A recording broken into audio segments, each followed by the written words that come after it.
Hello and welcome everyone to the latest edition of long live test cricket. और आज हम बात करने वाले हैं इंग्लैंड और न्यूजीलैंड के दूसरे टेस्ट मैच की, जो इस हफ्ते के I guess on which was completed on Tuesday, I guess, this Tuesday. Or what a test match. I think the last two test matches in this series have been a great advertisement for test cricket, or I think especially the second one. I mean, it just left everyone stunned on that last day. Unfortunately, I was away. I was on holidays, so I couldn't watch it regularly. But I was keeping an eye on the scorecard. और जब मैंने I saw like New Zealand ने भी 600 से ऊपर run score कर दिए हैं और इंग्लैंड ने भी काफ़ी रन बना लिए हैं, then it was like I was thinking, mostly people were thinking like this game is going towards a dull draw. और वो ट्रेंड पेज में एक अच्छा इनिशिएशन था last day, fifth day. The tickets were free. I mean, entry was free. Anyone could come. और तो there were few friends of mine who were there.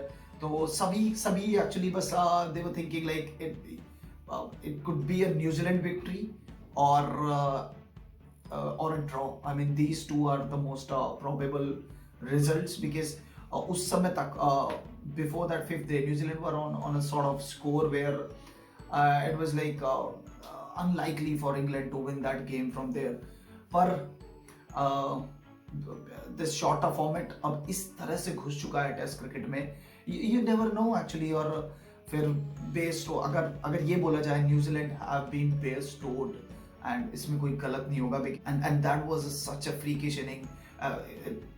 I mean the circumstances were different, but वो उसी तरह की याद दिलाती है जैसे स्टोक्स ने हेडिंगली में वो जो इनिंग खेली थी. And I mean they were in you know, sometimes batsman is in that sort of zone. Rishabh Pant against Australia, वो लास्ट टेस्ट मैच में गाबा में, आई थिंक ये जब बैट्समैन ये इस तरह के जोन में आ जाते हैं कि everything they touch is turn into gold, and that was the case. Bairstow just got mad in that last session and everyone was couldn't believe what they are witnessing. और इस तरह की बस he was going with the flow. and और I have touched it several times before now. ये जो fourth inning या फिर एक target chasing on the fourth और फिफ्थ डे और टेस्ट मैच में, अब वो एक जो फोबिया है वो नहीं रहा है बैट्समैन में. In fact they fancy it now, to be honest. और वो इस तरह की कंडीशंस में because of this I would say like the exposures they are getting in IPL. और वो एक तरह से जो प्रेशर है, वो प्रेशर अब नजर नहीं आता. पहले हमने देखा है लास्ट डे जो बैटर्स हैं दे आर ऑलमोस्ट लाइक एक अगर बॉडी लैंग्वेज ही देखा जाए तो हमेशा ऐसा लगता था कि they are fighting almost losing battle जिसे कहते हैं. पर अब तो I think they scored 300 in 50 overs on a fifth day last session.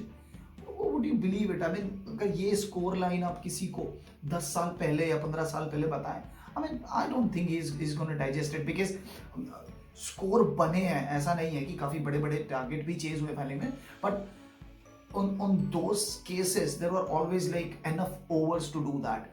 पर यहाँ तो I mean 300 runs in 50 overs on a last day wicket. I think ये मैकुलम स्टोक्स का जो कॉम्बिनेशन है, नया कॉम्बिनेशन मैकुलम स्टोक्स एरा, और दूसरे टेस्ट मैच में भी वो साफ नजर आई इंग्लैंड की बैटिंग स्टाइल पर. और अब आई गेस ये कुछ मुझे I can link it to something like और कोहली और रवि शास्त्री की जो एक एरा शुरू हुई थी उस समय. I remember like their approach was like what Stokes and McCullum are having right now in the batting department. The similar sort of approach was there in for the bowlers, I guess, by Kohli and Shastri. और वहाँ Indian bowlers को it was like you have to be aggressive. और इस तरह का एक तरह से नैरेटिव सेट हुआ, आपको अग्रेसिव होना है, and even if you have to exchange few words it's okay. Because उससे पहले की इस तरह की क्रिकेट स्पेशली ओवरसीज इंडिया नहीं खेलती थी, तो वहाँ एक change you could clearly see that change. और I guess because the kind of collapses English batting lineup is having in last 2-3-4 seasons, तो वहाँ पे अब उनको आई थिंक उनको क्लियर था कि now they have to do something about it, and they think because the kind of batsmen they have in their ranks, they think like going aggressive is I think the best approach, and that's what they went for. और उनके results उनको मिल रहे हैं. I mean because when you have specially आपके पास उस तरह की अगर स्किल सेट है जो कि इंग्लैंड के पास है, बेस्टो, स्टोक्स और इनफैक्ट जो रूट इन टेस्ट मैचेस वो भी काफ़ी हाई स्कोरिंग रेट से खेलते हैं. और स्टोक्स और बेस्टो तो they could feature in any T20 side in the world.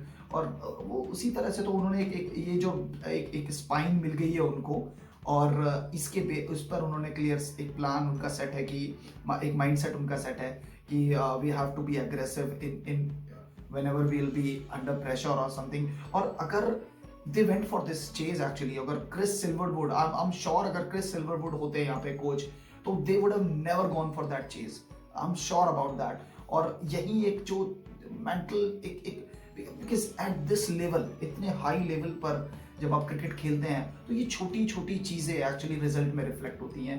और जो हमें देखने को मिला last 2 test matches, England batting lineup जो कि बहुत बहुत स्ट्रगल कर रही थी, वो उसने अपने हाथ ऊपर किए और कहा कि okay now will be taking the responsibilities and we will be winning test matches for England.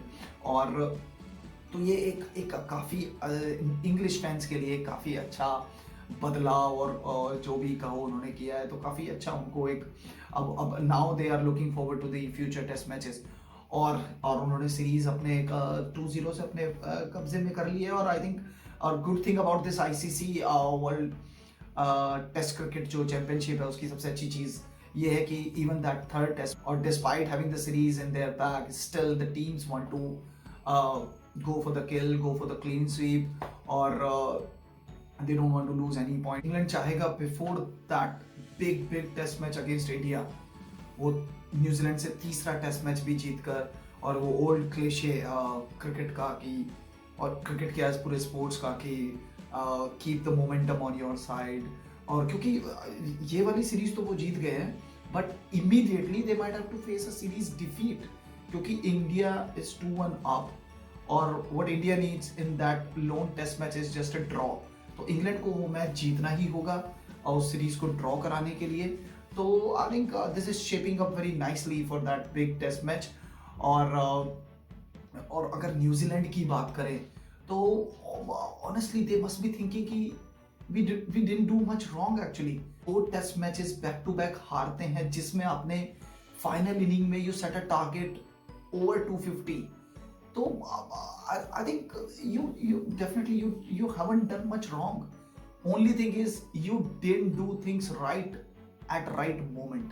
जो उन्होंने जो डिफेंड करना था टारगेट को, उस समय they needed something magical or brilliant. Not magical I would say, but some they needed to be more efficient in that phase, और वो नहीं हो पाया.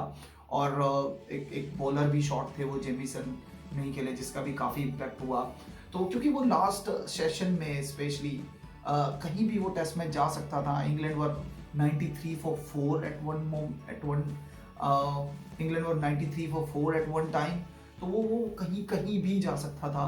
और बट बेस्टो ने ऐसा नहीं होने दिया और इंग्लैंड को वो विक्ट्री दिलाई और सीरीज भी जीत गए हैं. तो I think amazing taste match. और तो वो तीसरे टेस्ट मैच में न्यूजीलैंड चाहेगी कि अब it's like more of a pride और also about the points I said earlier. तो एक तरह से इंग्लैंड ने लास्ट ईयर न्यूजीलैंड से सीरीज हारी थी, और अब एक तरह से एक रिवेंज उन्होंने ले लिया है. और मैकुलम के लिए थोड़ी मिक्स फीलिंग होगी, क्योंकि ही इज़ अ कीवी और उसमें पहली ही सीरीज में, हालांकि he would want to be as professional as possible, और he would be enjoying this victory. But अंदर ही अंदर because एक नेशन की जो एक प्राउड फीलिंग है वो कहीं ना कहीं थोड़ी सी हर्ट हुई होगी, because nobody wants to see their nation losing in any format, any sports, any game. तो न्यूज़, एक बड़ी न्यूज़ जो आ रही है बिफोर दैट टेस्ट मैच जो 1 जुलाई को होने वाला है against England, the big test match, क्योंकि हमारे पास मौका है 15 साल बाद इंग्लैंड में ट्रॉफी उठाने का. तो KL राहुल, जो कि last year he was just brilliant, along with Rohit Sharma, और वो शायद not, I think he is gonna miss that whole tour, क्योंकि it's not only that test match but after that India is gonna play I think few ODIs as well. तो तो एक बड़ा blow, क्योंकि last year Rohit Sharma and KL Rahul, that was I think one of the biggest positive out of that series.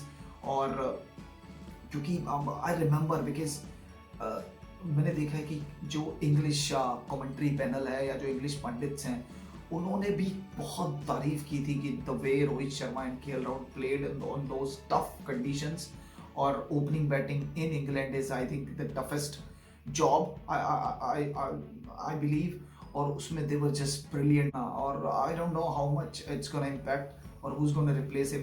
India have got a lot of options in their batting department, especially for that opening slot. और तो देखना होगा कौन उनको replace करता है, but I believe it's a big blow. I hope it doesn't impact India's performance that much. और अब देखना होगा थर्ड टेस्ट मैच में क्या इंग्लैंड क्लीन स्वीप कर पाता है या फिर न्यूजीलैंड एक कमबैक करता है और एक मोर रेस्पेक्टफुल स्कोर लाइन के साथ वापस कर जाता है 2-1। और तो काफ़ी कुछ is on stake in that last test match as well, also the ICC world test championship points as well. तो ये I think this is gonna be another very interesting test match. और अगर उसका 50% भी हमें देखने को मिला जो हमें फर्स्ट 2 टेस्ट मैचेस में देखने को मिला, I think we would be we should be ready for a treat, as they say. Till then, keep watching, keep liking, keep watching Test cricket, or stay healthy, keep smiling, and thanks for watching. Long live Test cricket.